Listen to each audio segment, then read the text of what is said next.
Okay, so we have people from everywhere around Central and Eastern Europe, including the Balkans. We have people from Greece, Germany. We are going to talk about esports, sports betting, and fantasy sports in the CEE region and in the Balkans. And I have Dimitris Panegias, a group general counsel of Kaizen Gaming. Most of you know them as Betano. Then I have Amir Mirzae, am I pronouncing it correctly? All right. CEO and Managing Director at Bias Esports. Then I have Vlastimil Vanklic, founder and CEO at Odin.gg. They are very much trending everywhere right now.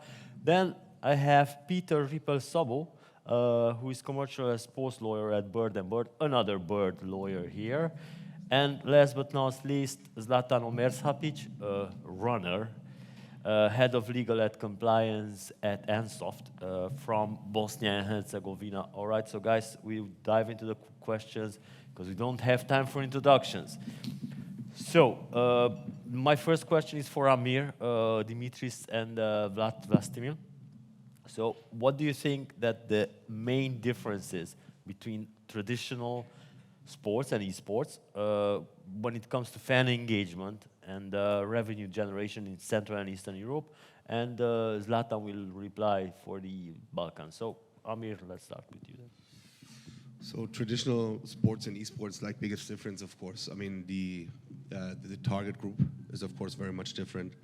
You know, we're seeing, in particular, in betting, the majority of revenue being driven by live betting in particular. Target groups are certainly much younger, more engaged, more nerdy, of course, in the most positive of ways. You know, I think you'll find them in different places. They're harder to convert, kind of in terms of what traditional sports is, but overall, I think they're just also triggered by very different user experiences. And I think this is what, you know, kind of a big transition that the sports is going through right now, is enabling the user experiences of tomorrow. It has a lot to do with data. This is where we as Base come in. We're working with our partners both on the B2B and on the B2C side to kind of provide them with rich data that allows for very fast-paced live data, live betting user experience on that extent. And we're just in a transition right now where you know, we usually find two types of clients in the space. The ones that say we're having a hard time getting esports to work, and the other ones that are saying, you know, we're having an amazing time doing it. And I think the answer lies that, you know, we took a lot of kind of the template from traditional sports, and we're just now slowly, because, you know, innovation is always slow to adapt when there's traditional players around, we're taking a moment longer to convert that into new user experiences and new paradigms for marketing. But those that, you know, kind of embrace that full-heartedly are having an easy time monetizing. That's our experience. All right, so we will ask also now Vlastimil about this and give the opportunity for Dimitris, because he's a traditional sports book, to reply to this question. So go ahead, Vlastimil. Thank you. So I think that the esports audience, you know, it's much younger and it's very rewarding. So when you make them happy, they will make you happy as well. But, you know, when you make any mistake, or, like, you know, we don't use proper communication for something, or just, you know, make them angry, then there is the flame over the Twitch, over all the channels they use, and, you know, the brand is damaged, and it's much harder to get their trust and to work with them. So this is one of the core differences we see in the esports audience and the classical sports audience. What we see here in the CEE region and our partners from Esports and Saska, for example, the average bet size is much higher in esports than in traditional sports. It's interesting. We are not completely sure why. Probably it's, like, you know, people have more buying power or something like this. So it's interesting segment. And as was said before, in the esports, especially the live betting is the king, and, like, it's 80% of the volume. So you need to have a really decent product and really understand, like, what's happening in live and how to make the product engaging. And especially here in the CEE, where we have a very small local scene. So it's important to have a good product and work with the local scenes and have engagement with the teams and be present. All right, thank you. Dimitris, as a traditional sportsbook, because Betano is more like a traditional sportsbook, how do you engage esports? Yes, thank you for having me, Hazel. Yeah, Thank you it's very our much. pleasure. Thank you everyone for bearing up with me. Now, we used to be a traditional sportsbook operator. When I joined Betano back in 2017, almost 80% of our gross gaming revenue were generated by traditional sports betting, despite the fact that the margins were significantly lower comparing to casino. So back then we took the decision that we have to change our product portfolio and start focusing on the casino, not only because of the biggest margin, which is a very important factor, but also because of the ability to incorporate and utilize modern technology which comes with it. And then back in 2020, we made the first steps toward incorporating the fantasy sports, the daily fantasy sports and fantasy sports. We knew that it would not be immediately a vertical. It will be a sub-product of our sports betting as virtuals, because we did the same effort with the virtuals. We started incorporating virtuals. And the last 1 year, we started thinking quite seriously about the esports. Why we did that? We did that because we found out that the penetration to an audience which we would like to bring in is very big. It brings great alternatives because, as we know, the traditional sportsbook is pretty much influenced by particular big events and particular time zones. And each categories. Yeah. Whereas in esports, you have across the union, you have many tournaments. You can attract players even in your low season, in your lower seasons. So we decided to focus on that and developing also this along with virtuals and fantasy sports. We see a great opportunity there, but we have to have always in mind that it will take some time because the regulation has to adapt. Our marketing strategies need to adapt, and our technology infrastructure should also have to adapt, because now we are not in very good stage in terms of technology, of in-house technology, but we're working to that direction. I think it's a good opportunity, gives an opportunity to the operators, which certainly will explore more than fantasy sports in Europe, I think. Yeah, that's good, because esports has been long awaited to become and some say that it will become the main betting prospect. Zlatan, can you also add to this from the Bosnia-Herzegovina side? It's on. It's on. Well, regarding your first question, I will give the approach from, let me say, legal and compliance side. Definitely, what I first saw is that our clients asking from us to put esports on our feed and to expand our offer. So I can say that esports is very popular, and I saw that from information which I received from our sales department, for example. But regarding the legal and compliance issue, there is also need to be different approach if we put that in the context of traditional sports betting, because we have some open legal and ethical issues. For example, as said colleagues from Odin, their players is much younger, so we have a problem with gambling addicted, gambling under age 18s, and definitely the most important is the way how to prevent online hacking and other frauds regarding esports, which is, I think, in some cases more risky than traditional sports betting.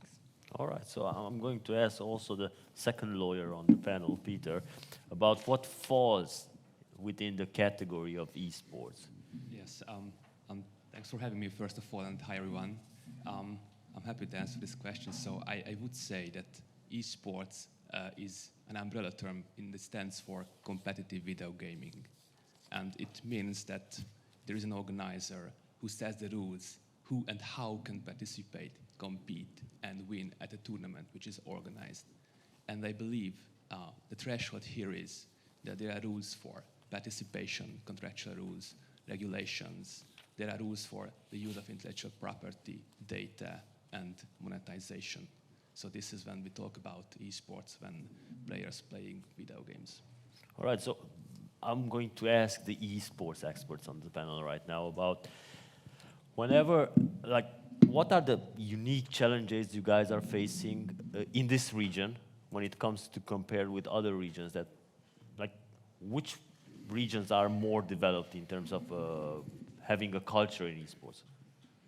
It's a very good question, and depends from which angle you want to look on it. So, is it from a regulatory perspective? Is it from, let's say, both. cultural perspective? Let's do it both. The volume. So, I think the CEE region, like the betting on esports, is allowed here, like exception to Germany or other countries, like where the betting on esports is not allowed. So, the regulatory environment is quite friendly here, and what we can see, like the volumes and the, let's say, mix of the portfolio and the bookmakers, it's let's say very, let's say, in top 5, top 7 sports, so it's really big. So the CEE region is, let's say, very interesting from the esports betting perspective. If we speak about the community and the teams and local scene here, it's at least here in Czech Republic or in Slovakia, it's really far behind. Like, it's getting professionalized here, but we don't have enough leagues here. You know, the salaries are not that high, so it's still in the early stages, I would say. And we, there are local tournaments, and there is this championship of Czech Republic, and there are sponsorships and so on. But still, it's not as big as the big tournaments across Europe. So it's good to be in the esports betting space, but the esports as such in Czech Republic or CEE is not that big as it can be. And maybe it's because of the market is much smaller, language barriers and other things. So there are multiple aspects, but it will take some time before the esports will develop. All right, Tamir? I think I would first go. I really side with Bill. I liked a lot of what you said. We're working a lot on kind of US regulations as well, and I think on the one side, regulations might be somewhat beneficial here in the area, but I think it's mostly because a lot of stuff kind of flew under the radar for the time being. You still have certain restrictions here alongside very heavy taxes at times. I think Poland, for example, this is about 45%, which is outrageous. I'm with Bill on that extent. I think we have to find kind of an environment that would allow for the whole ecosystem to participate, in a regulated manner, make it possible for operators to operate in a profitable way, make it possible for innovation to penetrate a certain market, for folks to go together, for the region which has a strong pedigree on the technical side. I think we're seeing that here on top. I think there's lots of really good product folks here, a lot of development that happened here, a lot from the Ukraine that is actually redistributing now to the side outside of all the geopolitical issues that we're having. But it's a matter of taking this to the world scale. That's what I would see. It's like the region has to take its responsibility very serious. There's so much potential here. There's a lot of really hardworking people here. There's a lot of passion here for the esports. But you have to package it in a way, and everybody has to see their responsibility in a way to kind of set up for the global stage now. This is, I think, where we're trying to support and we're trying to be present, but it also has a lot to do with business practices, right? We have to wash a little wider than before, in particular if we want to get ready to penetrate markets like the US with service providers that come from here, with operators that certainly have the skill and the knowledge to do so. But you have to understand what the gray market limits are and how that impacts not just your brand, but also kind of your operability down the line globally. I think you have to have a little more foresight in terms of where the market is going, but then I think there's a lot to be done. All right, so Dimitris, you guys are live in the Czech Republic, Romania, Greece. Yes, we are live now in Greece, Cyprus, Czech Republic, Bulgaria, Romania. Germany and Portugal in Europe, and in some countries in Latin America, in Ontario. So did you have any challenges which were much easier to combat, let's say in North America for We do via... have challenges, yeah, because, for example, Latin America, most of the jurisdictions where we offer our services are under the process of legalizing and regulating the gambling sector. So if we consider it a form of sports betting, because it's not casino, it's like fantasy sports and virtuals, Yeah. it's considered as sports betting, at least at the moment where there is no specific regulations about esports. It is an event that is regulated as an event or is not regulated specifically. So this is something which is quite important factor to consider. Because why it is important? It is important because we have to take certain decisions about how much money we're going to spend in marketing for developing this product and penetrating the local markets, how much money we're going to spend in streaming the events back to our platform and give it to our customers, and how much money we ourselves are going to invest on technology. Because now when you're talking about esports, you have some very good companies which offer data and odds and streaming. Some operators consider to develop their own resources, but this is not going to happen before we have a crystal clear view how this will be treated by the regulators, which might take long, of course, because usually the regulators and the legislators come after the market. Yeah, they need to understand It it happened first. on the virtuals, it happened on fantasy sports. I can remember back 2018, I was contacted by DraftKings to help them offer fantasy sports in Germany. And I told them, you might get a license in Malta, but you're never going to get a license in Germany. So, and that failed. Other companies like ourselves incorporated quite good the fantasy sports and virtuals. We are also lucky, quote unquote, because of the pandemic, and to find the opportunity to put money in that market. So, but the greatest thing is the clarity in our sector. So if not major investments will be made by operators unless we have clarity, they will follow up the trend in the market. We are following up the trend in the market, but we need to have clarity. Got it. So let's go to the legal side again, to Peter and Zlatan. So Peter, could you do a briefing about the key legal aspects over gambling, betting, and esports? Yeah, a very short briefing. So Yeah. I think what I would like to highlight here is that from a legal perspective, there's a blurring line between competitive video gaming and betting and gambling. And the reason for it is very simple, because if there's a competition for which there's an entry fee, which then could be a wager with monetary value, and of course, if at the end of the day the players can win a certain prize, and then we say that winning that tournament is predominantly or mostly determined by chance, then of course gambling and betting regulation may come into play, so both from participation and an organization perspective. And I think the legal issue here is what are the inherent features of the video games, so how much luck is involved, and from the other side, how much skills players need to exercise for winning that particular video game. Having said that, of course, gambling betting rules are not specifically designed for esports. There are, of course, various gambling laws across Europe and the world.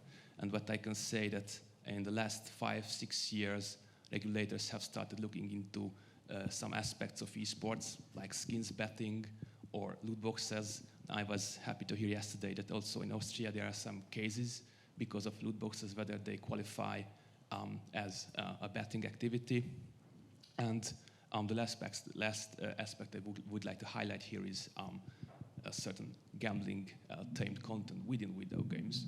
then because if they are accessible to the general public, they could qualify as an advertisement. And of course, if we talk about gambling or betting advertisement, then we can say it either prohibited or very restricted. So what I would say is that there is really a mix which needs to be considered, and also some specific aspects. So this is, I think, what is the state of play from a legal perspective now. All right, Zlatan? Well, when you ask someone what is esports, we will say what is the esports. But preparing for this panel, I'll try to find a legal definition where it's put in act.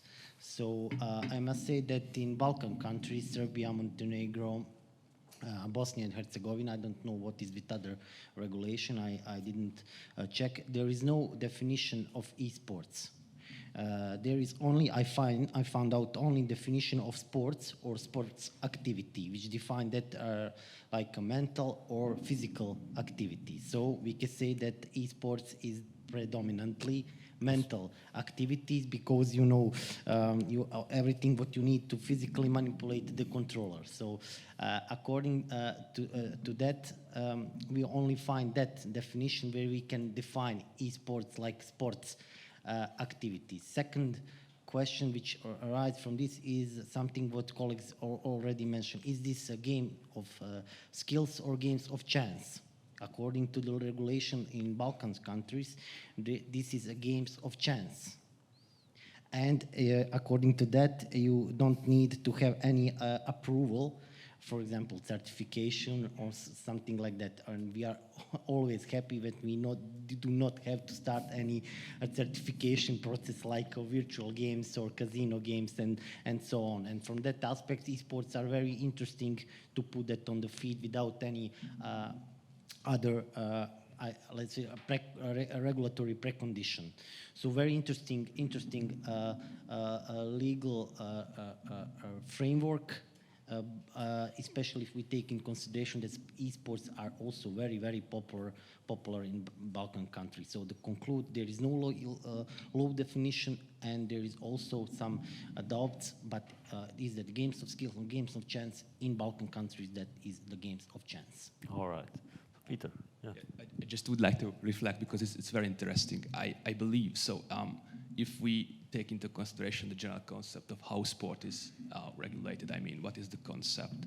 And of course, then we as lawyers can argue whether there is some physical activity within esports, and it's not easy, because what if we talk about sports simulation games, where you really need to sometimes simulate the movements that real athletes do on the field, and also whether, I mean, if I compete at a tournament, I need physical presence, I need stamina, because long hours should be taken that I'm able to compete like in a Formula 1 car. And just to add into that, it's very interesting, because if we could argue, for example, that esports is a sport, and then from betting perspective, there are jurisdictions where if something is sport, then it is automatically removed from the remit of betting and gambling. So because it's a sport, it cannot be betting or gambling at the same time. So it could be very interesting. And just if I have just a couple of... yeah, sure.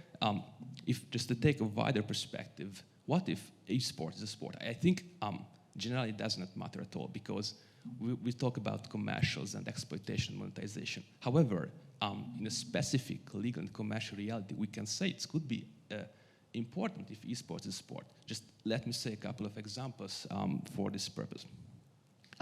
Sports clubs, teams, or federations are entitled to receive vast amount of public money in certain jurisdictions, as for example in Hungary. So if you as an organizer qualify as a sports club or federation, you may be entitled to enjoy the benefit of receiving state money.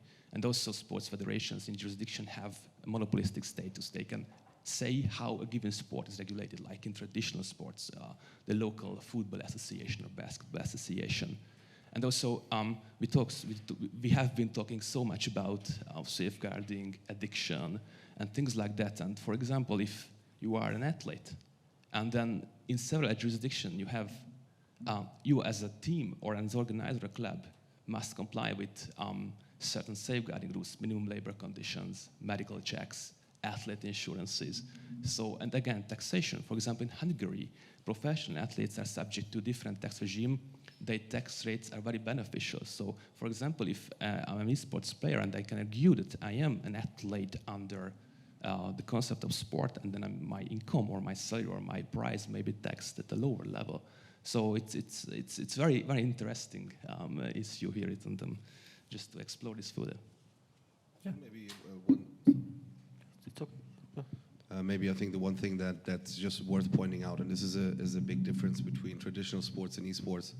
You know, traditional sports, most of the stuff that you bet on is some kind of professional sport in some kind of way that has a foundation behind it, that has some kind of league organ behind it. You know, it's either the NBA or the Champions League or the UEFA or the FIFA or whatever. But that doesn't necessarily count for what people bet on for esports. And I think this is kind of in any definition and discussion that we're having here is kind of completely left outside.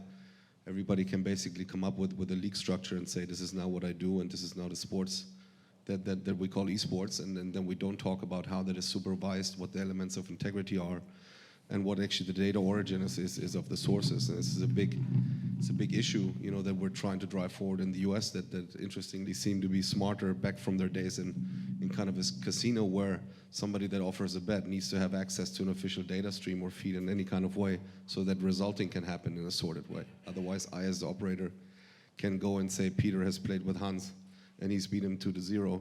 But if I don't have to actually prove that in any kind of way or have to show kind of how this has been supervised, then we have a whole different topic. And in all of that we've talked about, this is not coming out, right? Yeah. And for us as base that kind of do the data distribution for folks like Riot Games, for League of Legends, for the ESL Faceit Group, for Blast, you know, with all their premium content, it is a pain in the neck to see that there is a lot of, let's say, official, unofficial data offerings out there, including some, you know, content offerings that have nothing to do with professional esports.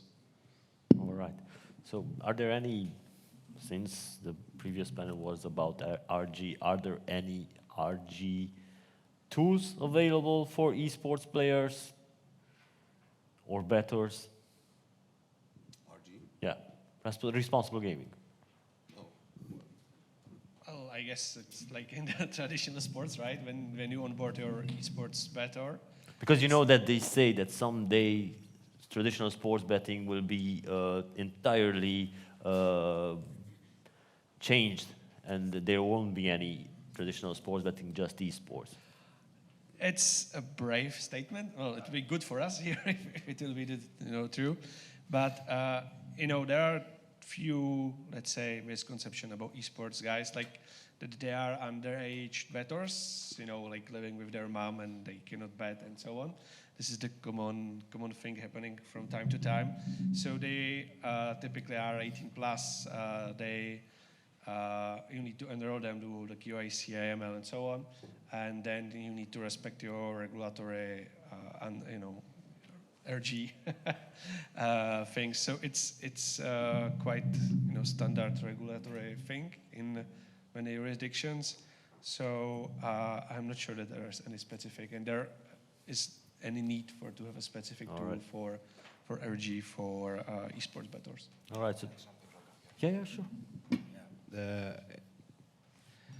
About RG now in this esports it's quite interesting. Why? Because it appears from the research we're doing in our customer base is that people who are in favor of esports are much younger. Yeah. They are more used to the penetration of in the internet, the use of the mobiles, the laptops, and things like that. And if we go back some years to remember, even the sports betting, the traditional one, there was a time that was only the result of an event. Yeah, they won. You didn't have in live betting, you didn't have bet builder, you didn't have gamification. There was nothing there. 1x2. And the challenge is that it will always be to adapt your responsible gaming measures to the advancement of the technology. Certainly, because of the younger ages which will be involved in this product, not vertical yet, but product, some particular and dedicated responsible gaming measure must be taken. They're not like casino players. They're not like virtual sport players. And especially, we have to bear in mind that in some countries of Europe, you need to be very diligent because for Greece, for example, we're very much like to gamble. Despite of the small size of the country, we're very prone to gambling. And people will gamble more even beyond the, let's say, normal hours. So we have to focus and strengthen the responsible gambling part in the esports. All right. I actually think, if I could just add to that, I think basic safeguards are more than enough, if you ask me. And if we manage to move more out of the gray into the white and into the regulated market, and that kind of starts with weeding out kind of the operators and the data providers that don't take it too seriously in terms of providing a quality product. Then I think that's where it starts, right? If you just limit how much people can lose or how much people can add to their accounts and so on, it's just very basic stuff. It's just there's folks that really work hard on getting very solid offerings going. There's just too much left and right of that we're worried about. But I think it's the same discussion. Moving those folks into the white is much more important than to keep pushing and penalizing the white market folks, which doesn't make any kind of sense. Yeah. I think in this whole conversation, it's like it's completely absurd to kind of keep hammering the white market people, while the gray market is a far bigger problem, right? It's like talking about restricting the consumption of beer in Czech Republic. It's like, yeah, obviously alcohol is not the best thing, but as long as you get it in the supermarket, it's no problem. Yeah. Just to add to that, so we could also talk about, instead of responsible gambling, about responsible gaming. And I mean, from experience, when I represented clients and they went to a sponsor or a governmental body or an authority, one of the first questions that was asked was always how much you protect your players, what you do that they don't play video games excessively. So really, and also they are online connected, no control, so bullying, addiction in just sitting in front of the computer. So it was very important that organizing teams tackle the issue that there is a physical activity in addition to playing, and also it's controlled what the players access in terms of advertising, in terms of how they talk to each other. So it's really some kind of control was always expected just to ensure responsible gaming. All right. I've seen some statistics that during 2021 or 2020, there were like from 6 hours of playing online games, it went up to 12 hours or something like that as an average for the gamers. Is that true? I guess COVID happened. Yeah. Everybody was at home, right? And what you can do, you play. It would be computer interesting games. to see if that number is still over there. It dropped. Yeah. Everything opened, and people just want to see the real world, not just the virtual reality somewhere. So the big boom was in COVID. Definitely virtual eSIMs, like this was the big thing happening. Esports saved the traditional bookmakers because there was like nothing to bet on, right? So the drop is here, but like it's still very interesting area. It's growing, and there is big space of gamers, which are like much bigger audience than just the esports bettors, and there are like it's complicated to onboard them to the esports betting, but when you can do it, it's very interesting, and it's again like very rewarding community. And here, especially in CEE and Balkans, there's a big appetite for good esports solutions, which deliver the value, deliver the engagement for bettors, and bring something like thrilling, like put the skin in the game. Like I see my favorite game, my favorite team, I want to bet on it, I want to enjoy the game, I want to enjoy best odds, the high limits and so on. So it's a little bit different story, and you need to know how to work with the marketing, how to speak with the influencers, how to speak with the community, and you need to learn a lot to be a successful esports bookmaker. But there is a big opportunity for a lot of bookmakers here in the region to actually like dominate the space, because in different regions there are different opportunities, different ways how to achieve that, and big market opportunity. All right. So the question for the esports people and traditional sports people now is that how can you guys in esports, sports, traditional sports betting, fantasy sports, and work together to create a more cohesive and sustainable ecosystem in the region? And what do you think the role of the government and regulatory bodies would be in this?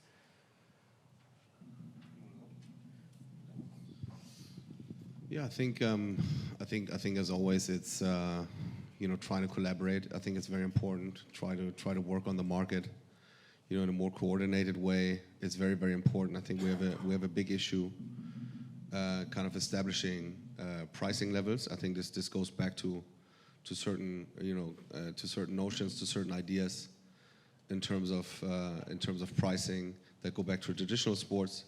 Esports is just more complex in many, many ways, and it just costs more to enable certain content. The content, in a way, is more exclusive to create and also harder to create, requires more technology and so on and so forth. And I think, kind of changing that notion is very important. It's something that we as Base try to do, trying to uphold the value of what we're doing there for the content right holders. I think it's just very important that folks understand that there is a certain value to it. I think as part of that, it would be better to tell, joint stories to the market about how content is made, what the excitement is about esports, kind of showing all of this stuff. I think we're a little bit behind in Europe on that. If you look to Asia and you see 80,000 people, in a League of Legends World Stadium, nobody's asking about whether the sports has finally arrived, right? I think it's a completely bullshit question, for folks to keep asking whether it's the case. We're just very slow to adopt in Europe. That's very clear. Everybody's on the train except for us in some kind of way. Part of that has to do with politics. Part of that has to do with the players. Somebody has to take the cost for what it actually does to enable that for the next generation of punters, right? It's the government's job to enable it, but it's everybody else's job to kind of support what it is. And folks try to have this be a zero-sum game for the next couple of years and still be ahead of the curve and win in esports. That in itself doesn't make sense, right? You need participation from the players that say, I invest in esports and it costs a certain money, and I enable and I encourage content right holders like Riot, like other game publishers that are joining the market right now to invest more, in particular also in integrity. It just costs a lot of money to make sure that all of these games are looked after, and I encourage that, I support that by maybe taking out of other pots, that I create with football or with tennis or whatever else we do. While esports is always a fairly small piece of the whole thing. We're not talking 200 million in annual cost for esports data. It's much less than that. And I just feel like folks look at it on the one side, trying to be part of. We're fostering the target group of tomorrow, but then at the same time not investing in product, not investing in data, not investing in integrity, and then still wanting the same bang for the buck for 2 to 3% of the revenue share. That just doesn't work in that way. And I think it's everybody's responsibility to take that conversation very seriously. Otherwise, we're just hurting the ecosystem. And in the end, there will be winners. It's just not going to be a fairly distributed business. All right, Vlastimir? Yeah, so kind of diverge from the region perspective. If you ask me about the government involvement in the regulation, ideally none. At least it works here in the CEE region. The ecosystem, like the betting ecosystem, is major, and I don't know in Balkans if it's the same case or not. Like the less regulation is a good thing. I guess everybody can agree here. So here in the CEE region, I guess, and I mentioned it before, the ecosystem is really not evolved. And it's good to see that the local bookmakers are sponsoring teams, sponsoring leagues, providing, they are paying data from local leagues. So it's trying how you evolve the local ecosystem and pay your price. So it's important, but it's still very small. Like the players here is, like their dream is to go and play in some bigger leagues. We don't have a local esport leagues, which are, let's say, like the soccer one, the football one, or like the big German leagues or France league. It's not here. It's not across the Europe. So it's a path. Maybe in upcoming years we'll see more and more local leagues coming here and spawning locally.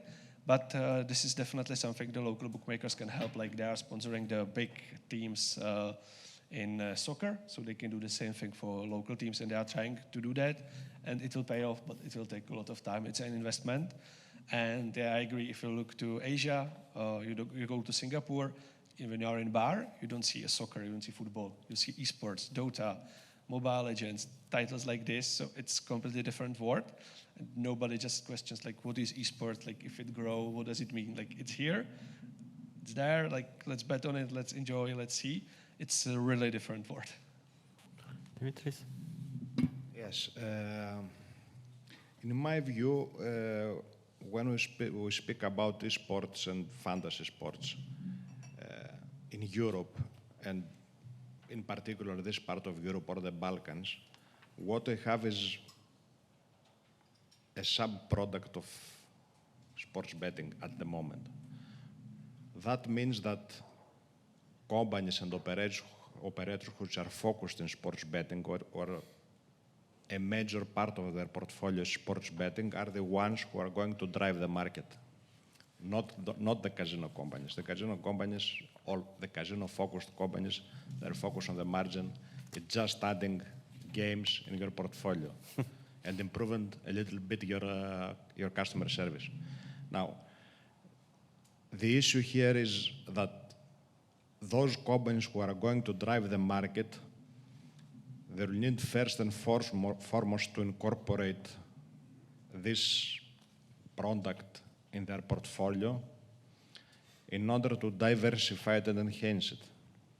Because as we all know that sports betting has low margins and the technological advancement is not that big anymore. So they need another product in order to diversify and enhance.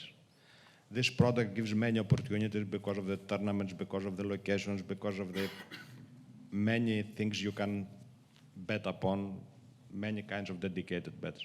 But they have to reach in a respectable amount of their GGR, a respectable portion of their GGR, before they invest heavily. So they'll follow up the first ones in the market, they will build it, they will influence the regulator because the other companies, they do not have interest unless they have the means to prevent it. Now, in most of European countries, you don't have the means to prevent the sports. So those companies who will drive the esports product, the market in the esports product will also influence the regulator. And this is something we have to keep in mind. This is a big challenge. And thereafter comes the money you're about to invest in the technology and everything else. But in the beginning, it will be a product which will enhance and diversify the betting product up until and when it will become possibly a vertical by itself. All right. So the legal side. Zlatan and Peter, let's talk about the ethical and legal issues surrounding esports. Let's start with Zlatan, if you want, you can start with the Balkans. And what are some of the legal and ethical issues surrounding esports and sports betting in your case? And how can businesses and organizations ensure that they are operating ethically? Okay, well, very interesting question. I will just point out some few challenges which we face regarding ethical and compliance issues. First of all, that is regarding esports problem of fixed match and cheating. So especially if you take into consideration that it's online. Of course, another ethical concerns is potential underage gambling. So I'm very happy to see that we have esports organizations who do deals and take care about these issues. Also, it's very important to provide service of esports on transparent manner. From perspective of supplier, from us, we are fully aware that this is own process by operator, and we face with some requests regarding contracts with operators, and definitely what I see is most important communication between regulatory and operators, and of course to have licensing operators, licensing suppliers, and responsible, of course, and that is something what will create a good market position for esports and of course for sports betting. I just want to add regarding sports betting in Balkan countries, for example, Bosnia and Herzegovina. Market is regulated, but we have a huge problem with taxation. And for example, players pay tax in 5%, and if we have a winning ticket, they also pay 10%. So what is the consequence? Consequence is that they go on unlicensed operators, foreign operators, and domestic operators struggling to have to be competitive. The same situation could be with esports. So definitely environment regarding taxation, regarding these ethical issues is something what can be created in esports from the beginning, especially when we're talking about Balkan countries. This is popular, but this is not regulated as, for example, sports betting, and I think this is the great chance and great time to get esports well regulated. All right. Peter? Yes, I would also like to reflect your previous question. I was thinking very hard what could be an intervention to make the industry better, and also then touching upon ethical issues. And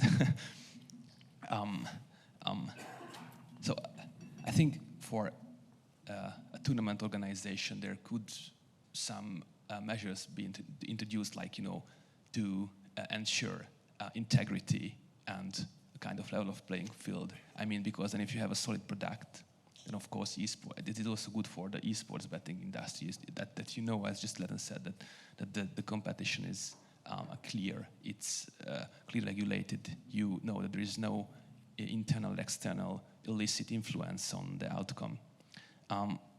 I think the problem here is that esports and gaming on which esports is based is such a complex social and industrial phenomenon. I mean, it's also online, not regulated properly. So in my experience, what, for example, sponsors and investors and also teams and players are looking for is that there is a product which is really solid, clearly regulated.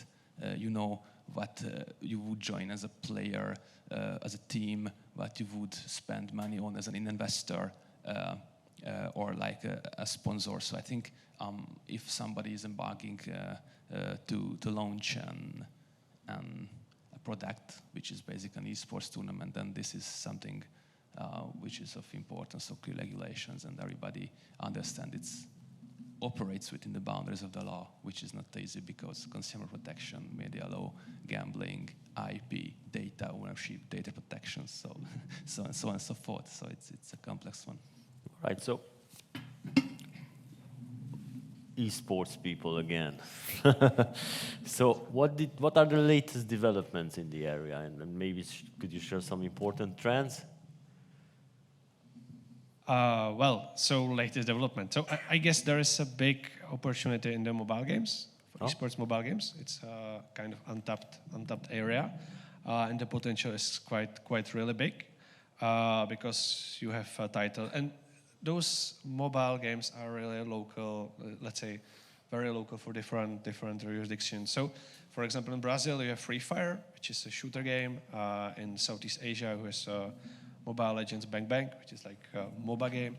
So then there is a PUBG Mobile, like a huge title across the globe, big in India, and so on. So this is a really interesting space to explore, and I think we can see and we will see more and more this year, like about this innovation, about these titles, and what's happening in this space.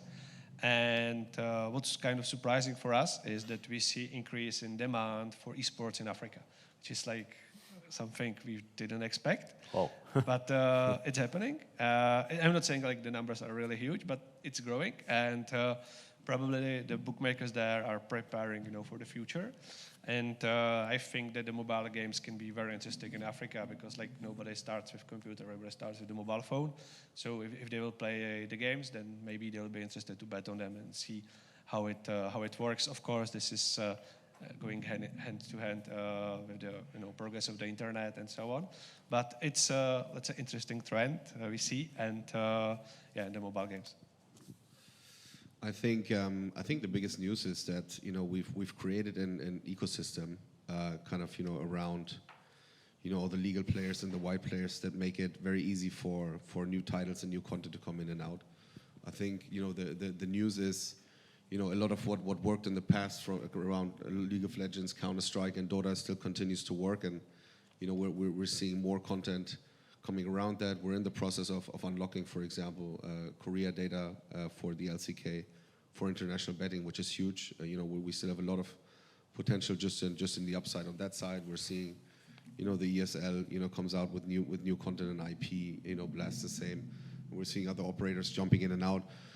The offerings that we've made and kind of the user experiences and the products that we're enabling are starting to make better use of the data that's provided. A lot of that has to do with kind of providing a very consistent data source to the market as a general, be that direct to operator or be that through service providers. I think it has never been easier to get into the market really. We as Base by ourselves we have 5 amazing B2B partners that have betting products, odds products, risk managed solutions, turnkey solutions, anything that you could probably think of. Even if you have zero idea of what esports is, you can just either come to us or come to one of our partners and get a full suite of products that sets you up with all the content, with all the management that you need to drive a profitable product. And I think, as much as we drive for that, for pulling more folks onto that side. I mean, just right here, Pinnacle sitting right here in the room with us, doing an amazing job. We're present, anywhere you go these days, and we can adapt to anything that you might need in terms of what content is and what the product is. I think that's the biggest news of all.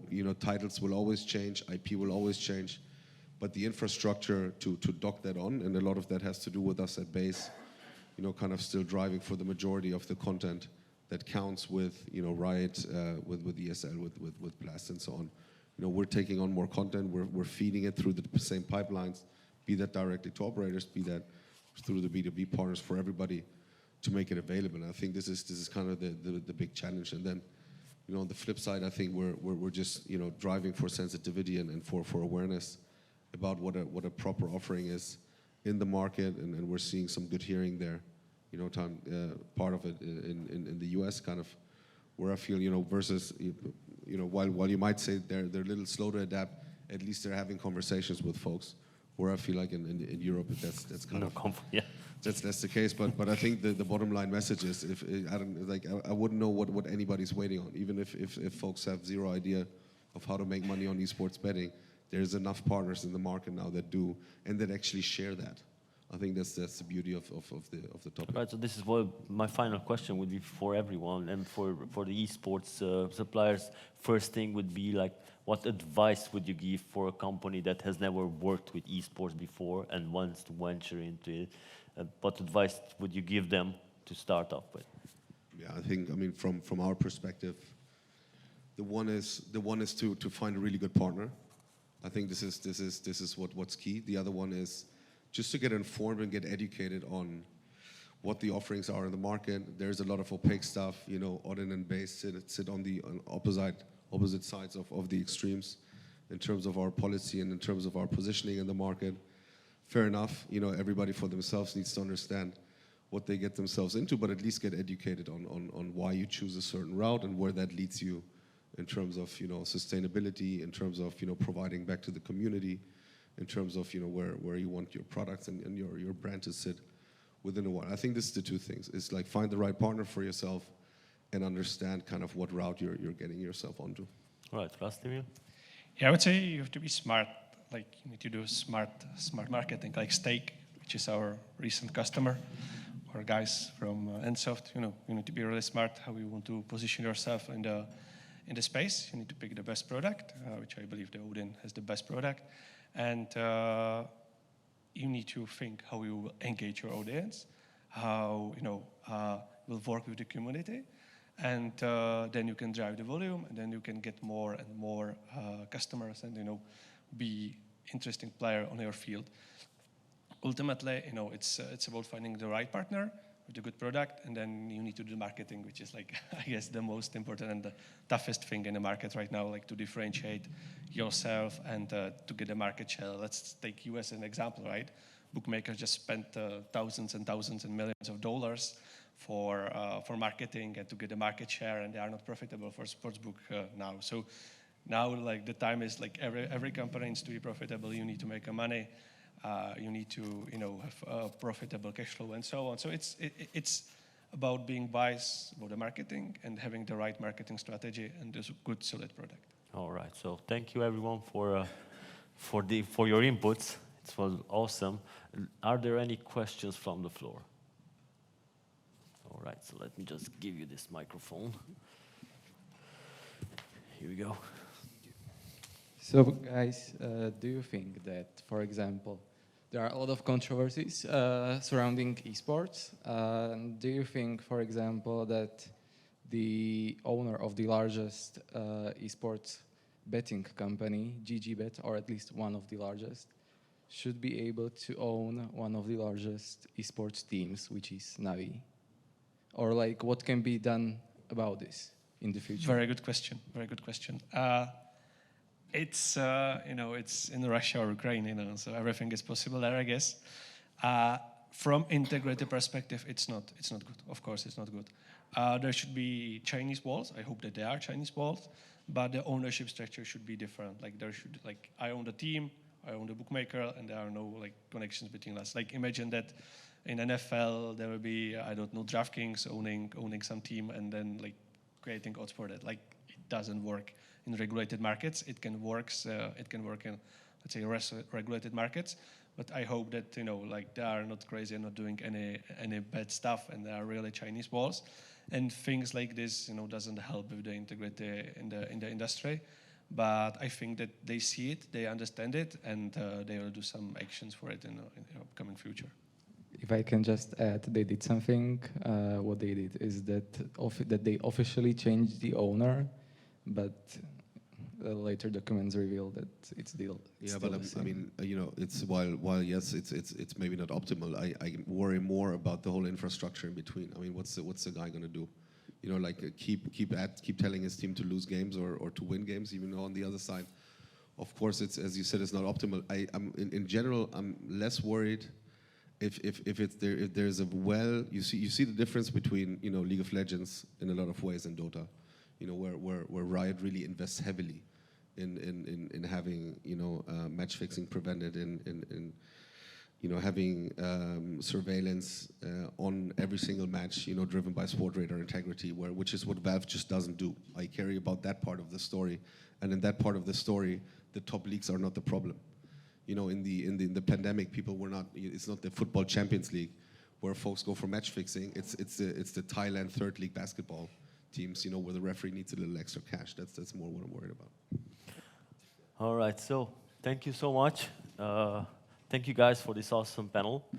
And just before you rush off for the break to grab a coffee and some snacks, I want to let you know that after this break, you can either join the sessions here. There will be gamification, business development, cybersecurity, or join the roundtables in the second room to get the information about Czech Republic, Romania, USA, Finland, which is Norway, and you can find the flags on the tables to see each expert. So thank you. We will have a 10 minutes break and be back.